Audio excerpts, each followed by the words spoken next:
تلاوت قرآن ہماری زندگی میں اگر ہے تو بڑی اچھی بات ہے،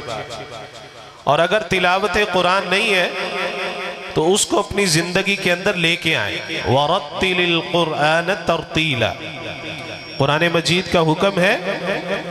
کہ وَرَتِّلِ الْقُرْآنَ تَرْتِيلًا، اپنے گھر کے اندر جہاں پہ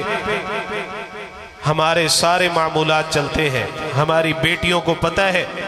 یہ ڈرامہ سیریز ہے، یہ قسطیں ہیں، اس دن یہ ڈرامہ آنا ہے، یہ کارٹون ہے، وہیں پہ میری بیٹی کو، میری بہن کو، میرے بھائی کو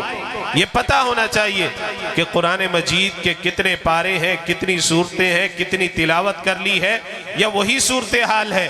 کہ سال گزر گیا، 2 سال گزر گئے اور میں نے تلاوت کی تھی، میں نے پڑھا تھا۔ اگر کسی سے پوچھا جائے یہ سورت قرآن مجید کے کس پارے میں ہے، مجھے نہیں معلوم ہوگا۔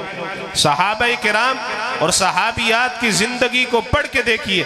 کہ ان کا قرآن مجید کے ساتھ لگاؤ کتنا تھا، شوق کتنا تھا، پڑھنے کا، پڑھانے کا اور دیکھنے کا، قرآن مجید کے ساتھ جڑے رہنے کا۔ اس لیے تو اللہ کے نبی صلی اللہ علیہ وآلہ وسلم فرماتے ہیں کہ اگر قرآن پڑھنا بھی ہے خوبصورت آواز سے پڑھنا ہے، زینوا القرآن باصواتکم، لوگو آپ نے قرآن مجید پڑھنا ہے تو خوبصورت آواز کے ساتھ پڑھا کرو، اس کو اچھی آواز کے ساتھ سیکھنے کی کوشش کیا کرو۔ جہاں پہ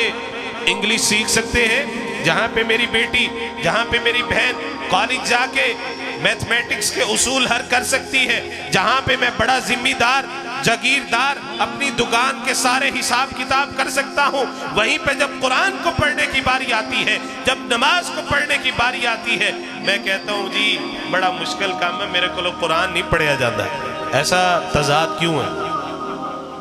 یہ 2 رویہ، 2 فرق کیوں ہے؟ ابھی میں یہاں پہ سامنے وائٹ بورڈ پہ لکھ دوں کہ یہ ایک قرآن مجید کی آیت ہے، یا یہ حال کے اندر یہ آیات لکھی ہوئی ہیں، ربنا آتنا فی الدنیا حسنہ وفی الآخرۃ حسنہ، یہ ساری آیات لکھی ہوئی ہیں۔ میں یہاں پہ سوال کروں کہ اٹھیں اور پڑھیں، آپ میں سے 90% ایسے لوگ ہوں گے، میری مائیں بہنیں سمیت ایسے لوگ ہوں گے جو انکار کر دیں گے کہ ہم اچھے طریقے سے قرآن نہیں پڑھ سکتے۔